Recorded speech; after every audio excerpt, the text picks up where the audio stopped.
In the summer of 1983, Ellen Harper, a schoolteacher from Fayetteville, Arkansas, sent her daughter Sarah to Camp Grace, a Christian summer camp nestled in the Ozark Mountains. But a devastating flood swept through the camp, and Sarah, along with 3 other girls, vanished without a trace. Authorities believed they drowned in the raging waters, leaving Ellen clinging to her faith. 4 years later, hikers stumbled upon a shocking find in a beaver dam, a backpack containing a journal that shattered the official story and proved Ellen's instincts were right all along. Ellen Harper stood at her kitchen counter, kneading dough for a loaf of bread. The morning sun filtered through the window, casting soft light over the rolling hills of Fayetteville, Arkansas. It was July 1987, 4 years since she'd last seen her daughter Sarah pack her duffel bag for Camp Grace. 4 years since the flood that tore her world apart. The dough felt heavy under her hands, mirroring the weight in her chest. She paused, glancing at the photo on the fridge. Sarah at 16, her blonde hair braided, her smile radiant as she held her Bible at camp orientation. Ellen whispered a prayer, as she did every morning, asking God to watch over her girl. The phone's sharp ring broke her reverie. She wiped flour from her hands and checked the caller ID, Buffalo River State Park. Her heart skipped. The park hadn't called since the search ended in 1983. "Mrs. Harper?" The voice was steady but kind. "This is Ranger Ben Carter from the park. We need you to come to the ranger station. Hikers found a backpack in a beaver dam yesterday. It's from Camp Grace. We believe it belonged to your daughter, Sarah." Ellen's breath caught. A backpack. After all this time. "Is there anything else?" she asked, her voice trembling. "Yes, ma'am. A journal was inside, mostly intact. The police are here. Can you come now?" Ellen grabbed her purse, her hands shaking as she fumbled with her keys. The drive to the ranger station wound through the Ozarks, each curve a painful reminder of the summer she'd lost Sarah. She'd trusted Camp Grace, a Christian retreat known for its hymns and campfires. Sarah had been so excited to be a junior counselor, eager to lead the younger girls in prayer. Now a backpack had surfaced, and with it, a glimmer of hope Ellen hadn't felt in years. The ranger station's parking lot was crowded with police cruisers and a Park Service van. Ellen's stomach twisted as she stepped inside, the scent of pine and damp earth hitting her like a memory. Ranger Ben Carter, a wiry man in his 50s, greeted her with a sympathetic nod. "Mrs. Harper, thank you for coming. This is Sheriff John Walsh from Newton County." The sheriff, tall with graying hair, extended a hand.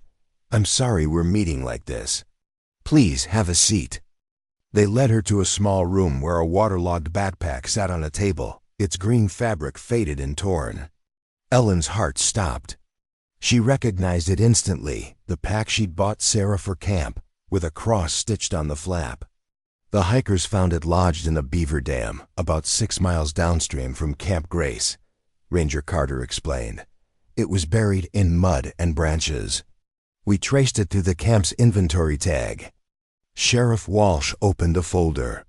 "Mrs. Harper, we recovered a journal inside, sealed in a plastic bag. It's damaged but readable. The entries are signed by Sarah." Ellen leaned forward, hope and fear battling inside her. "What does it say?" The sheriff hesitated. "It suggests Sarah and the other girls didn't drown. There's evidence of foul play. We're reopening the case as a possible abduction." Ellen's world tilted. Abduction, not a flood. She'd spent 4 years imagining Sarah swept away by the Buffalo River's raging waters, her body lost to the current. Now the journal hinted at something darker. "Can I see it?" she asked. The sheriff slid a plastic evidence bag across the table. Through the clear plastic, Ellen saw Sarah's neat handwriting, smudged but legible. The final entry read, July 10th, 1983. "Something's wrong at camp. Mr. Evans is acting strange. Sneaking out at night. I saw him with a man in a truck, handing over envelopes. I'm scared for the girls. I need to tell someone." Ellen's hands shook as she read the name, Matthew Evans, the camp's assistant director. She'd met him at orientation, a charming man in his 40s who quoted scripture and led evening prayers. Sarah had admired him, called him inspiring. Why would Sarah write this? Ellen asked, her voice breaking. What was she afraid of? Sheriff Walsh's expression was grim. We don't know yet, but this journal changes everything. Sarah was suspicious of Evans before the flood. We're looking into his background, his actions that summer. The journal mentions a meeting she planned to have with the camp director, Mrs. Lavra Bennett, the morning of the flood. Ellen nodded, remembering Lavra, a kind woman who'd wept with her during the search. Did Lavra know anything? We're trying to reach her, the sheriff said.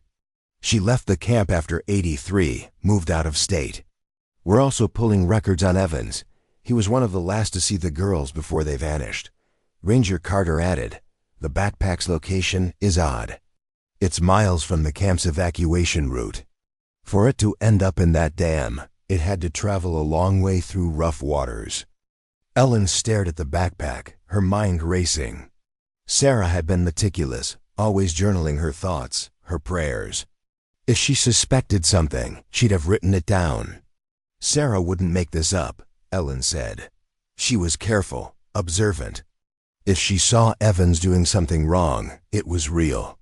The sheriff nodded. We're treating this seriously. We need you to stay in the area, Mrs. Harper. Can you do that? Ellen thought of her empty house, the silence that had haunted her since Sarah's disappearance. We kept the cabin near the camp, she said. My husband David and I couldn't sell it. We'll stay there. The sheriff handed her a bag with photocopies of the journal's pages. These are for you. The original stays in evidence. If anything comes to mind, anything Sarah might have said about Evans or the camp, call me. Ellen drove to the cabin, her mind flooded with memories. Sarah singing Amazing Grace by the campfire. Sarah teaching the younger girls to braid friendship bracelets. The call from the camp director that night in 1983, saying a flash flood had hit, that Sarah and 3 girls, Hannah, Claire, and Emily, were missing. Ellen had prayed, begged God for a miracle. Now, the journal suggested Sarah had seen something she shouldn't have. As she pulled into the cabin's driveway, the sight of the old oak tree where Sarah used to read her Bible brought fresh tears. David was waiting inside, his face etched with worry. Ellen, what's going on? He asked as she set the evidence bag on the table. She told him everything, the backpack, the journal, Sarah's suspicions about Matthew Evans. David's jaw tightened. Evans? The guy who led the camp prayers? I trusted him with our daughter. Ellen nodded, her voice shaking. Sarah didn't drown David. Someone took her. Took them all. They sat in silence, the journal's pages spread before them. Ellen read aloud, her voice catching on Sarah's words. Mr. Evans told us to trust him. But I don't. He's hiding something. I'm going to tell Mrs. Bennett tomorrow. God, give me courage. David wiped his eyes. She was so brave. Why didn't she tell us? Ellen shook her head. She was 16. She probably thought she could handle it. The next morning, Ellen drove to the ranger station to join the volunteer search. The lot was packed with cars, news vans, and locals offering support. Sheriff Walsh briefed the group, pointing to a map. The backpack was found here, near the Winooski Fork. We're expanding the search radius, focusing on areas downstream. Ellen scanned the crowd and froze. Matthew Evans stood near the back, his face older but unmistakable. He was directing volunteers, his voice calm as he pointed to safe trails. Her skin prickled. Why was he here after 4 years? She approached Sheriff Walsh. That's Matthew Evans. He's the one Sarah wrote about. The sheriff followed her gaze. Evans? He's been helping with searches since '83. Knows the area well. Ellen's voice dropped. Too well. During the original search, he kept steering teams away from the northern trails, saying they were too dangerous. I thought it was odd then, but everyone said he was just being cautious. The sheriff's eyes narrowed. Did he ever act strange around Sarah or the girls? Ellen hesitated. Not that I saw, but he was always too involved. Asked about Sarah's habits, her favorite activities. He was at the camp the day they disappeared. Sheriff Walsh nodded. We'll keep an eye on him. For now, we need evidence. The journal's a start, but it's not enough. Ellen joined the search team, her heart heavy. The forest was dense, the air thick with the scent of wet pine. Volunteers moved in a line, scanning for any sign of the girls. Hours passed with nothing but muddy boots and aching muscles. Then, a shout from a volunteer named Mark. I found something. Everyone converged on a clearing. Caught in a thorn bush was a faded friendship bracelet, its colors dulled but still recognizable as the kind Sarah taught the girls to make. Ellen's breath hitched. Sarah made these for the campers. It could be hers. Sheriff Walsh bagged the bracelet. We'll test it for DNA. It's been years, but it's a lead. Ellen noticed Evans watching from a distance, his expression unreadable. When their eyes met, he offered a sympathetic smile before turning away. Her stomach twisted. Something about him felt wrong, just as it had 4 years ago. Back at the cabin, Ellen's sister Rachel arrived from Little Rock. Ellen, I came as soon as I heard, she said, hugging her tightly. A journal? After all this time? Ellen showed her the photocopies, pointing to Sarah's entries about Evans. Rachel's face paled. You think he had something to do with it? Ellen nodded. Sarah was scared of him. She saw something she wasn't supposed to. Rachel stayed to help, turning the cabin into a hub for volunteers. Neighbors brought food, and the dining table became a map-covered command center. Ellen couldn't shake her unease about Evans. She remembered his charisma, how he'd led the camp in singing How Great Thou Art under the stars. Yet Sarah's journal painted a different picture, a man with secrets. The next day, Ellen visited the camp's old office, now a community center. The receptionist, a young woman named Lisa, didn't recognize her. I'm Ellen Harper. My daughter was at Camp Grace in '83. I need to speak to someone who worked there. Lisa hesitated. Most of the staff left after the flood. The camp closed. But Mrs. Bennett's sister, Mary, still lives nearby. She helped run the camp. Ellen drove to Mary's house, a small cottage outside town. Mary, in her 60s, welcomed her warmly. Ellen, I'm so sorry about Sarah. I heard about the backpack. Ellen explained the journal and Sarah's suspicions about Evans. Mary's face clouded. Matthew was intense, loved the kids, but he was secretive. Stayed late in the office, made calls at odd hours. Lavra, my sister, thought he was just dedicated, but I wondered. Did Sarah ever mention anything to Lavra? Ellen asked. Mary shook her head. Not that Lavra told me. The flood hit so fast. Lavra was devastated when the girls vanished.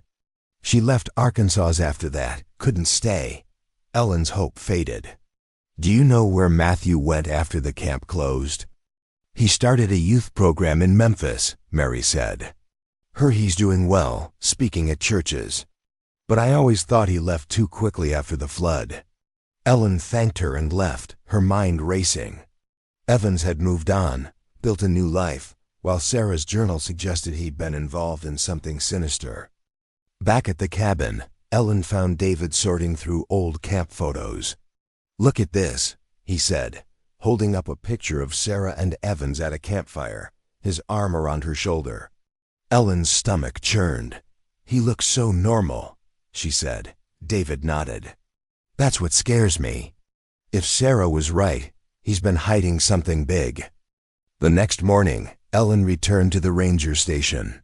The search was intensifying, with dogs and metal detectors now involved. She overheard Evans talking to a volunteer, his voice smooth as he suggested avoiding the northern trails due to unstable ground. Ellen's suspicion grew. She pulled Sheriff Walsh aside. He's doing it again, steering people away from the north. Sarah's journal mentioned a truck there. What if he's hiding something? The sheriff frowned.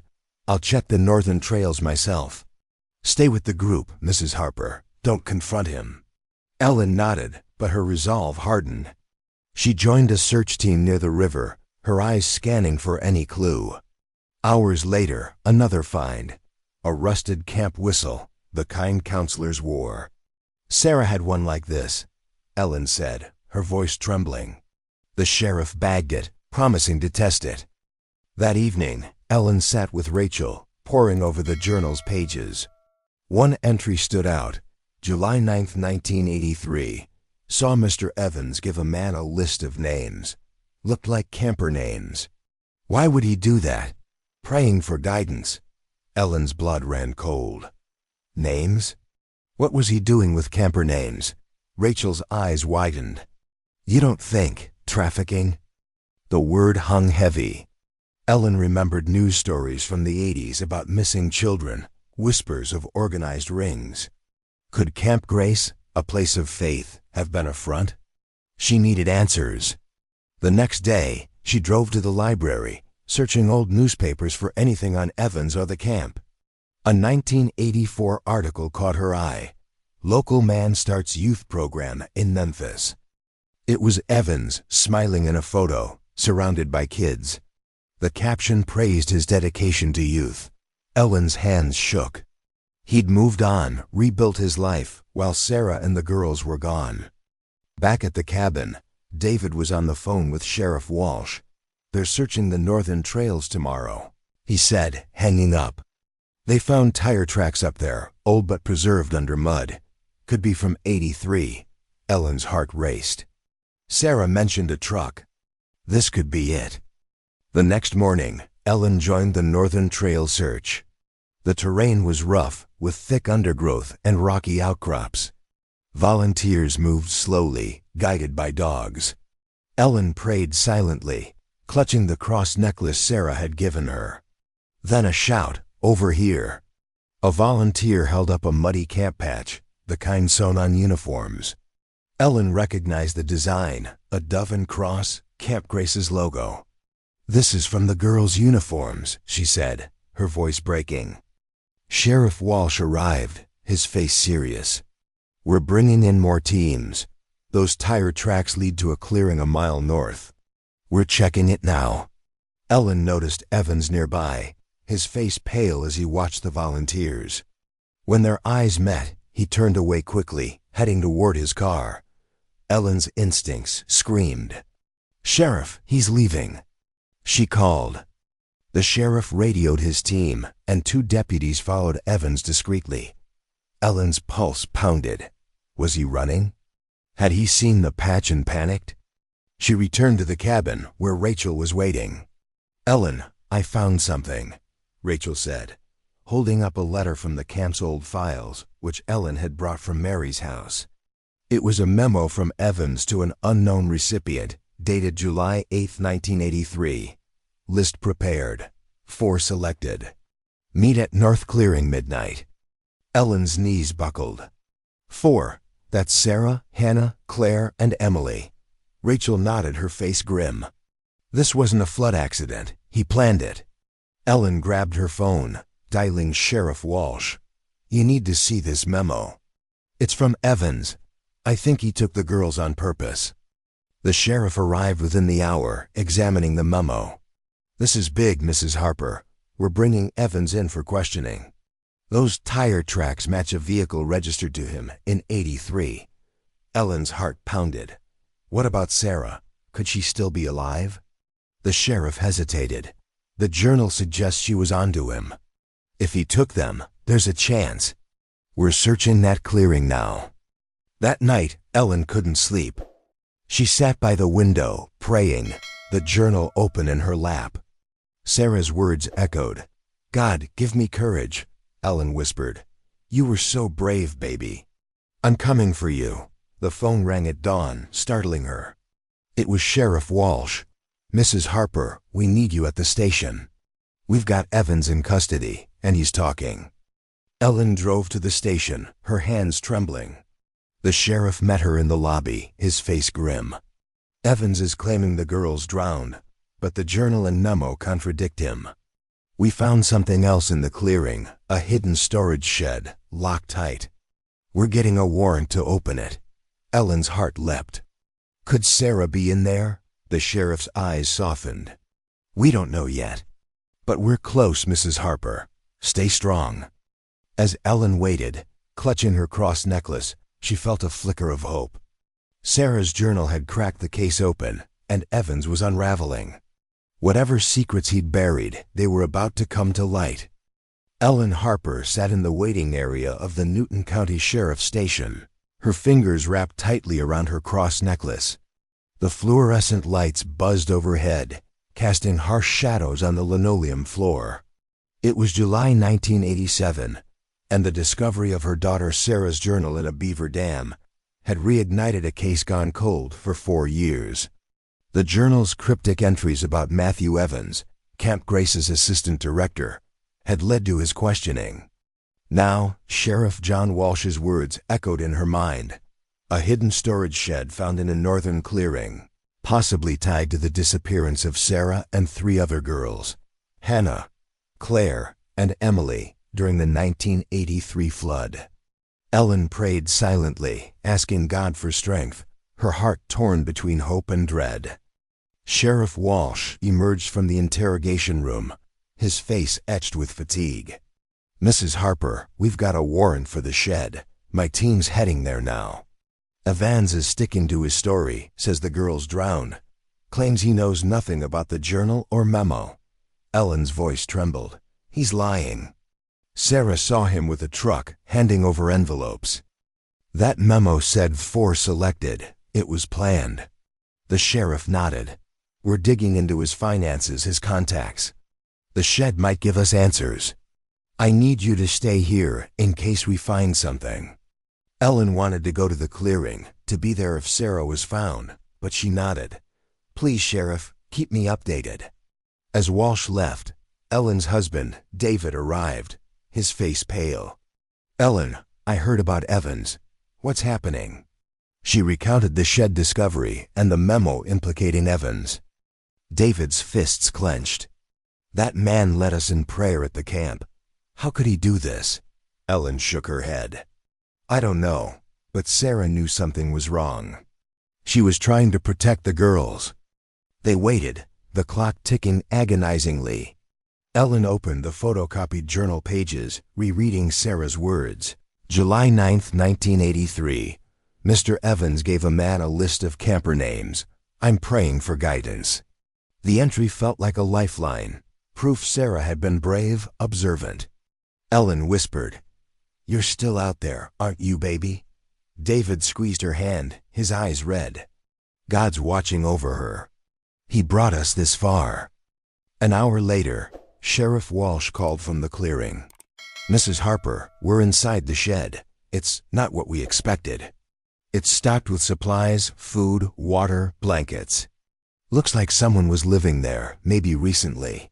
We found a Bible with Sarah's name inscribed, but no sign of the girls yet. Ellen's heart raced. Sarah's Bible? She never went anywhere without it. Walsh's voice was cautious. We're searching the area. There's a trapdoor under a rug, leading to a cellar. We're checking it now. I'll call back soon. Ellen hung up, her mind spinning. A cellar, supplies, Sarah's Bible. Was she alive, hidden all these years? Or was this another dead end? David prayed aloud, his voice steady despite his tears. Lord, guide the sheriff's team. Protect our Sarah and the others. Let your truth come to light. Ellen joined him, their voices blending in the quiet station, drawing curious glances from a passing deputy. As they waited, Ellen's sister Rachel arrived with coffee and sandwiches. Any news? She asked, setting the food down. Ellen explained the shed and cellar. Rachel's eyes widened. A cellar? That's not normal for a camp shed.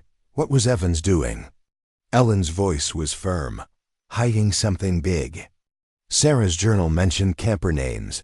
I think it's trafficking. He used the flood to cover it up. Rachel gasped. At a Christian camp? That's evil.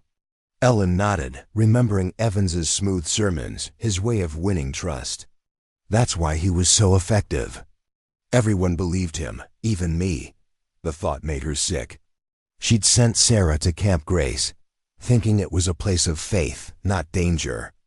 2 hours later, Sheriff Walsh returned, his boots muddy, his expression unreadable. "Mrs. Harper, we need to talk." He led them to a private room, closing the door. Ellen's heart pounded. "Did you find her?" Walsh sighed. "Not yet, but the cellar's a game changer. It's a bunker, reinforced with steel. There were restraints on a chains, padlocks. We found girls' clothing, sizes matching Sarah and the others from '83, and a ledger locked in a safe. It lists names, dates, and payments. Looks like Evans was selling information about campers." Ellen's knees buckled, and David steadied her. "Selling them?" she whispered. Walsh nodded grimly. "We think he was part of a trafficking ring. The ledger mentions 4 girls transferred in July 1983, matching the flood date. We're cross-checking with missing persons reports." David's voice broke. "Sarah was one of them?" Walsh hesitated. "Her name's in the ledger, along with Hannah, Claire, and Emily. But there's a note. 1 uncooperative, relocated. We don't know what that means yet." Ellen's mind raced. Uncooperative. That sounded like Sarah, stubborn, brave, unwilling to comply. "Relocated where?" she asked. Walsh shook his head. "Evans isn't talking about the ledger. Claims it's not his, but we're pressing him hard." Ellen's voice rose. "He can't get away with this. Sarah's journal proves she saw him. He knew she was onto him." The sheriff's radio crackled, and he stepped out to answer. Ellen turned to David, tears streaming. "She's alive, David. I feel it. God wouldn't bring us this far to lose her." David nodded, his face resolute. "We'll find her. Evans can't hide forever." Rachel added, "I'll call the church. We'll get a prayer chain going. The whole congregation will lift Sarah up." When Walsh returned, his face was tense. "We've got a lead. The ledger mentions a contact in Memphis, a man named Daniel Hayes. He's linked to a youth program Evans started after the camp closed. We're coordinating with Memphis PD to track him down." Ellen's heart leapt. "Memphis? That's where Mary said Evans moved." Walsh nodded. "We're pulling his phone records, bank accounts. If Hayes is involved, we'll find him." Ellen's thoughts raced to the memo. 4 selected. "Meet at North Clearing, midnight." "Sheriff, the memo mentioned a midnight meeting. Could Hayes have been the man in the truck Sarah saw?" Walsh's eyes narrowed. "Possible. We're checking tire tracks from the clearing.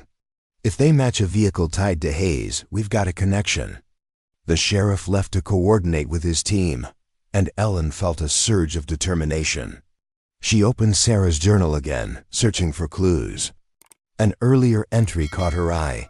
July 8, 1983. Mr. Evans was arguing with a man on the phone. "Heard him say, 'Memphis pickup.' I told Hannah to stay quiet. Praying God protects us." Ellen showed it to David. "Memphis again." Sarah was piecing it together. David's jaw tightened. She was so smart. Too smart for her own good. Rachel suggested visiting the camp's old chapel, still standing near the river. "Maybe it'll help us feel closer to Sarah," she said. Ellen agreed, needing a moment of peace. The chapel was small, its wooden pews weathered but intact. A stained glass window depicted a dove, glowing in the afternoon light. Ellen knelt at the altar, her voice soft. "Lord, you see Sarah wherever she is. Guide us to her. Let her know we're coming." David and Rachel joined her, their prayers blending into a hymn Sarah loved, "Blessed Assurance." As they sang, Ellen felt a strange calm. Sarah's faith had been unshakable, even in danger. The journal proved it. Back at the cabin, Ellen found a voicemail from Sheriff Walsh. "Mrs. Harper, Memphis PD located Daniel Hayes. He's in custody, and he's talking. Call me back." Ellen dialed immediately, her pulse racing. "Sheriff, what did Hayes say?" Walsh's voice was urgent. Hayes claims Evans ran the operation at Camp Grace, selecting girls for trafficking.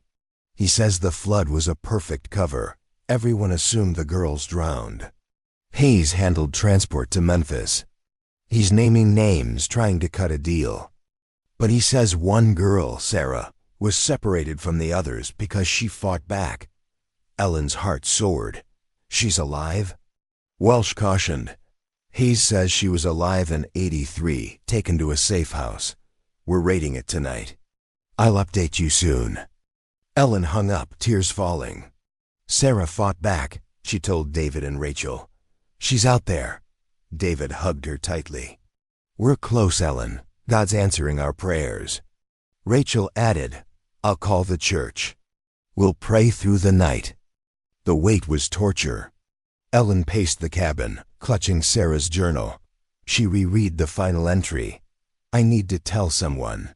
Sarah had tried to expose Evans, and it cost her everything.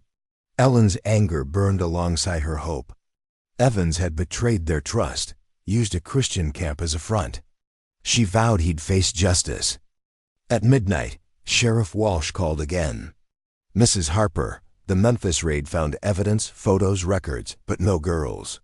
Hayes claims Sarah was moved again in '84 to another location. We're following leads. Ellen's hope faltered. Moved where? Walsh sighed. He's vague, says Evans handled relocations.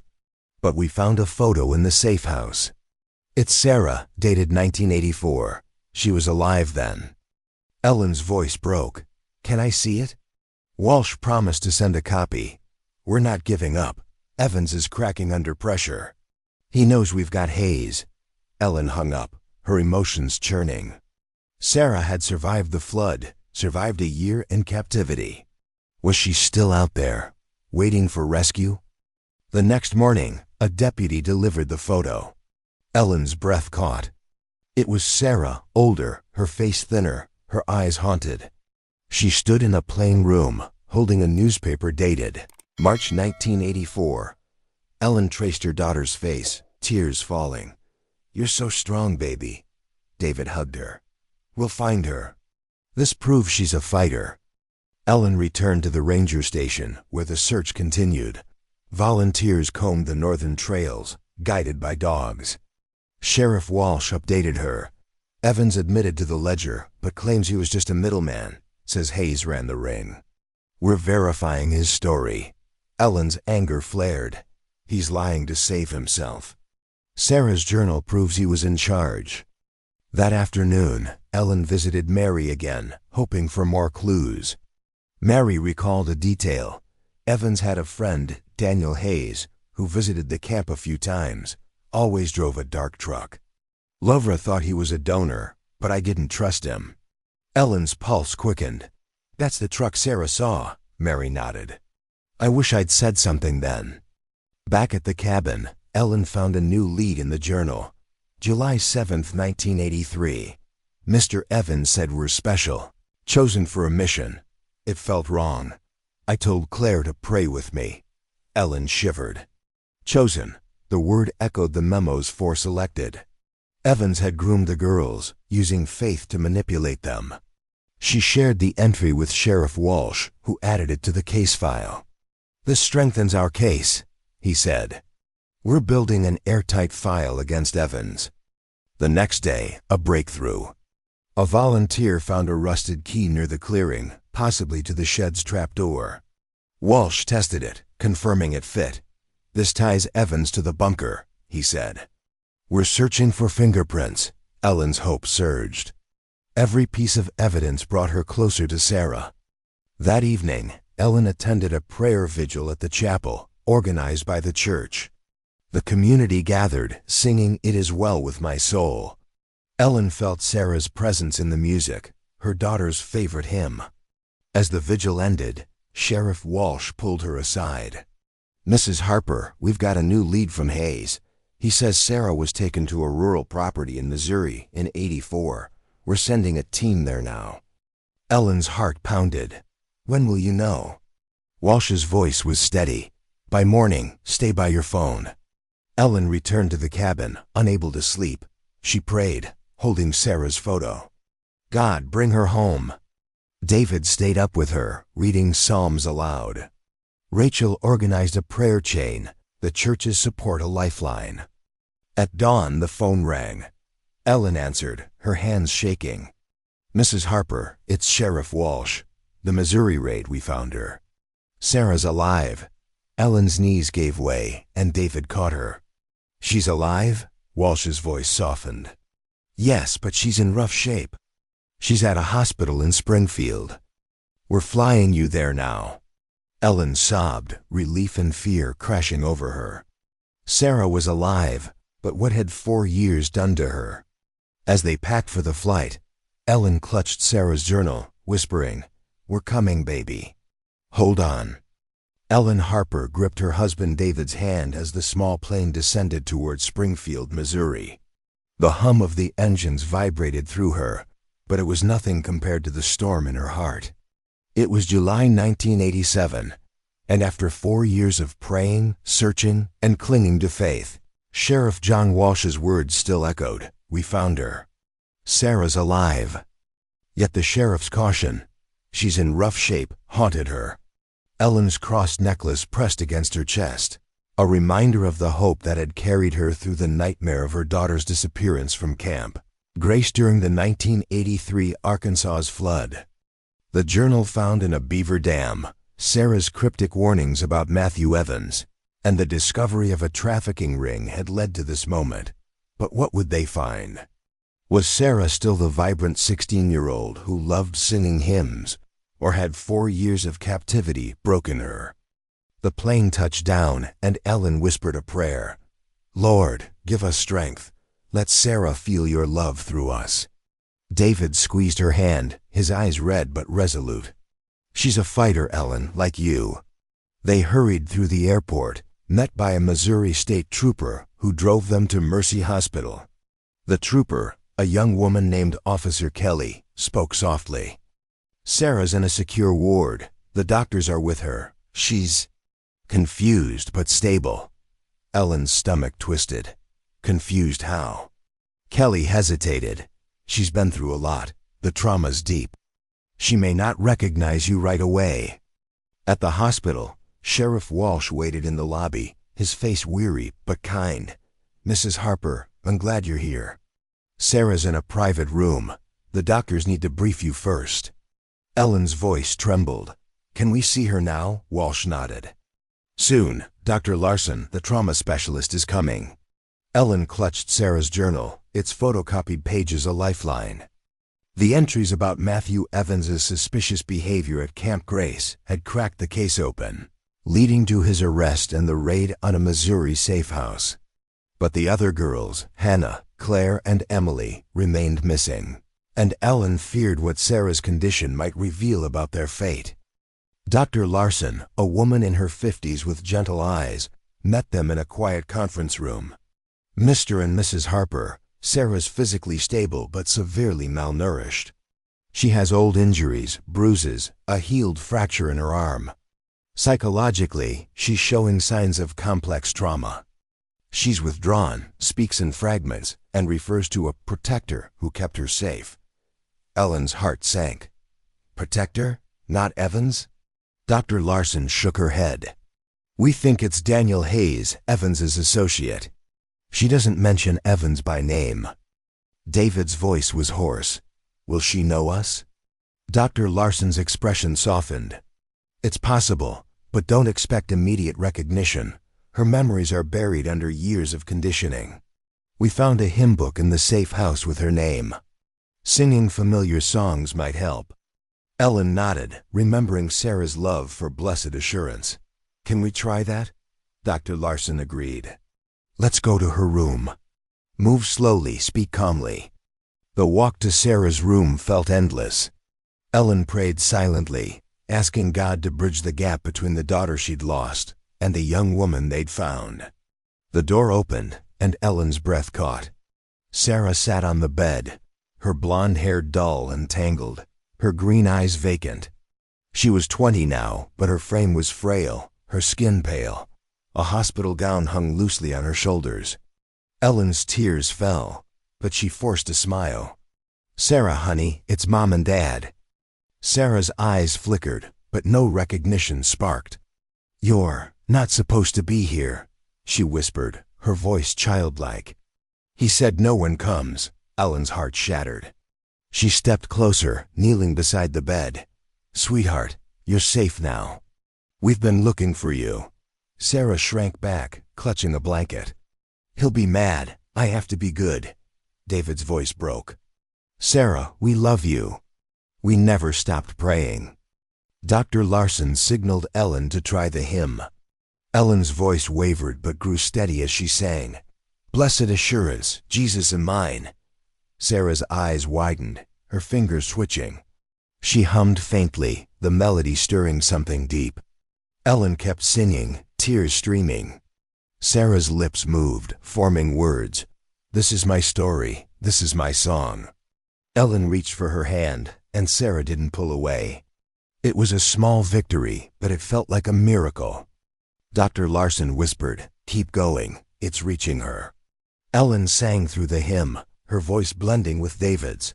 Sarah's humming grew louder, and for a moment her eyes focused on Ellen. "Mama?" she whispered, then flinched, as if the words scared her. Ellen sobbed, "Yes, baby, it's Mama." But Sarah's gaze drifted, and she fell silent, retreating inward. Sheriff Walsh stepped in. "Mrs. Harper, we need to talk about the case. Can you step out?" Ellen hesitated, not wanting to leave Sarah, but David nodded. "I'll stay with her." In the hallway, Walsh updated her. "Hayes is cooperating, giving us locations of other safe houses. He says Sarah was separated from the other girls in '83 because she resisted, tried to escape. Evans ordered her moved to Missouri in '84 to keep her quiet." Ellen's anger flared. "What about Hannah, Claire, and Emily?" Walsh's face darkened. "Hayes claims they were sold to buyers in '83. We're tracing the ledger's records. It's been 4 years. We may not find them alive." Ellen's knees buckled. "Sold?" "They were children." Walsh nodded grimly. "This ring was big, Mrs. Harper. Evans used Camp Grace to scout vulnerable girls, exploiting the Christian setting to gain trust. We're working with the FBI now. They're raiding properties across 3 states. Ellen's mind reeled. The camp's hymns, the nightly prayers, all a mask for horror. "What does Evans say?" Walsh sighed. "He's blaming Hayes, says he was coerced. But the journal, the memo, and the bunker tie him directly. We found his fingerprints on the ledger." Ellen's resolve hardened. He needs to pay. For Sarah, for all of them. Back in Sarah's room, Ellen found David holding Sarah's hand, singing "It Is Well With My Soul." Sarah was asleep, her face peaceful for the first time. Ellen kissed her forehead, whispering, "We're here, baby." Dr. Larson returned with news. Sarah responded to the hymn, "It's a good sign. We'll start therapy tomorrow, but it'll be a long road. She's been conditioned to fear the outside world." Ellen nodded, her heart heavy but hopeful. She stayed by Sarah's side, reading psalms aloud, praying for healing. The next morning, Sarah spoke unprompted. "The man, he said I was chosen," she murmured, staring at the wall, "for God's work." Ellen's breath caught. "What man, honey?" Sarah's eyes flickered. "The one with the cross. He sang with us." Ellen realized she meant Evans, his Camp Cross necklace, a symbol of his betrayal. She held Sarah's hand. "He can't hurt you anymore." Sheriff Walsh called with an update. "We raided another safe house in Tennessee. Found 2 girls, not from Camp Grace, but part of the same ring. They're talking about a preacher man who picked girls. Sounds like Evans." Ellen's hopes surged. Could Hannah, Claire, or Emily be out there? Walsh's voice was cautious. "We're following every lead. The FBI's cracking down hard." Ellen shared the news with David, who prayed for the other girls. "God's moving, Ellen. He's bringing light to this darkness." They took turns staying with Sarah, singing hymns, reading her journal to jog her memory. Sarah's responses were slow, but she began recognizing their voices, even calling David Dad once, though she retracted it, confused. A week later, Dr. Larson reported progress. Sarah's starting to trust us.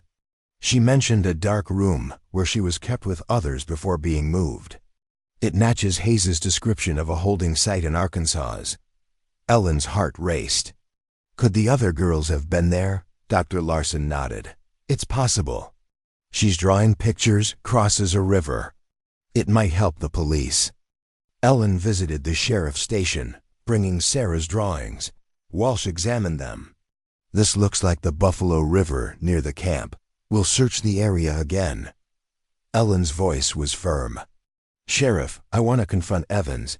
He needs to know Sarah's alive, that her journal exposed him. Walsh hesitated. It's risky, but it might shake him up. I'll arrange it. The confrontation took place in an interrogation room. Evans sat in an orange jumpsuit, his charm replaced by a hollow stare. Ellen faced him, Sarah's journal in hand. You thought you'd get away with it, she said, her voice steady despite her rage. Sarah saw you. She wrote it all down.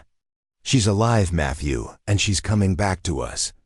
Evans's face twitched, but he sneered. You're delusional. The flood took them. I had nothing to do with it. Ellen slid the journal's photocopies across the table. She saw you with the truck, the envelopes. You sold those girls, used God's name to do it. Evans's eyes darted to the pages, his hands trembling. That's not mine, he stammered. Walsh leaned in. Your prints are on the ledger, Matthew. Hayes is naming you as the ringleader. It's over. Evans's composure cracked, his voice rising. I was saving them. The world's corrupt. I gave them purpose. Ellen's anger boiled over. You stole their lives. Sarah's fighting to come back. But Hannah, Claire, and Emily, where are they? Evans looked away, silent. Walsh pressed him. Tell us where the girls are, or you're facing life without parole. Evans muttered, Ask Hayes. He moved them. Ellen left, shaken but empowered.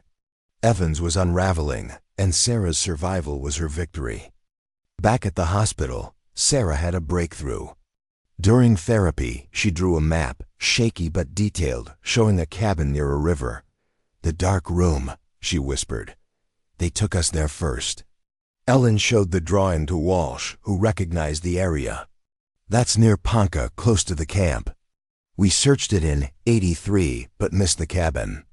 We're going now. Ellen and David waited, praying with Rachel, who'd flown to Missouri. The church's prayer chain continued, their faith a shield against fear. Walsh called at dusk. We found the cabin. It's abandoned, but there's evidence, restraints, photos of girls. One matches Claire's description, dated '85. She was alive then. Ellen's heart leapt. Claire's alive? Walsh cautioned, we don't know yet. We're tracing the photo's origin. Ellen returned to Sarah, who was awake, clutching her hymn book. Mama, she said softly, the word deliberate this time. Ellen sobbed, hugging her gently. I'm here, baby. Sarah's voice was faint. I prayed, every night. I sang your song. Ellen sang Blessed Assurance again, and Sarah joined, her voice weak but clear. It was a moment of grace, a sign God was healing her. The next day, Walsh brought news.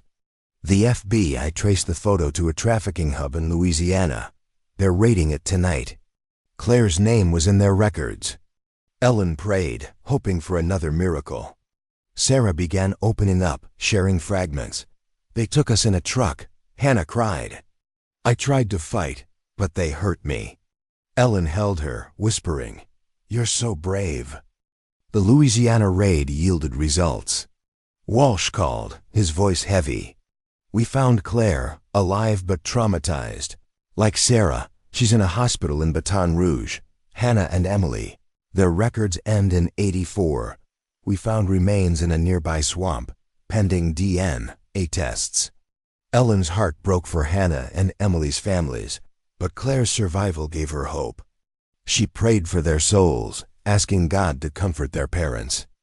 Sarah's recovery continued, with therapy helping her reclaim memories. She recognized Ellen and David consistently, calling them Mama and Dad without hesitation. One day, she asked, "Where's Claire?"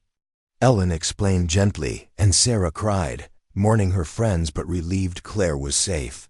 Ellen sang, "It is well," and Sarah joined, their voices a testament to survival. Evans's trial loomed, and Walsh updated Ellen. He's pleading guilty to avoid the death penalty. Hayes is testifying against him, exposing the ring's network. We've rescued 8 more girls, thanks to Sarah's journal.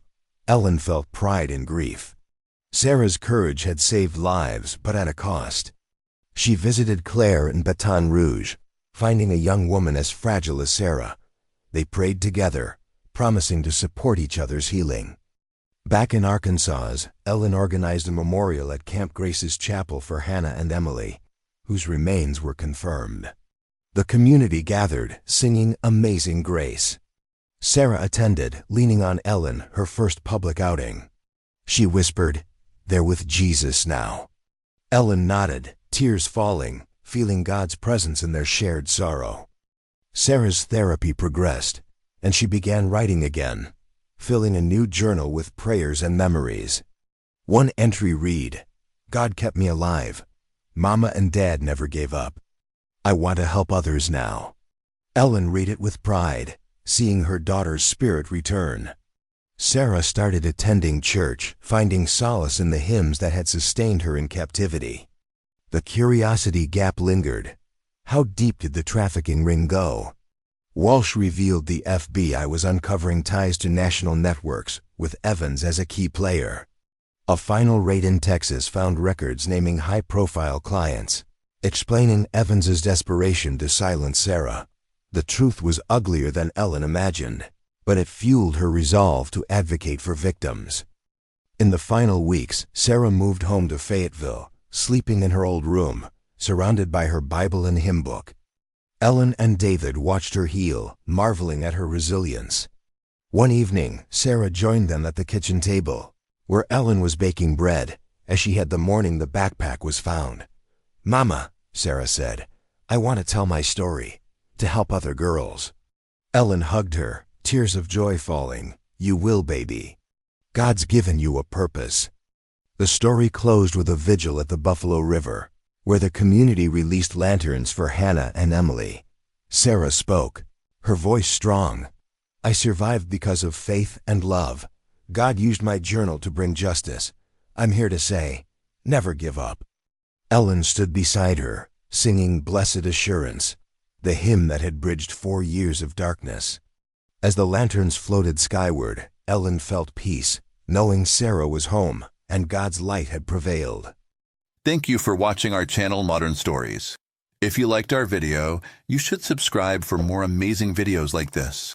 Have a healthy and happy day. See you in the next one.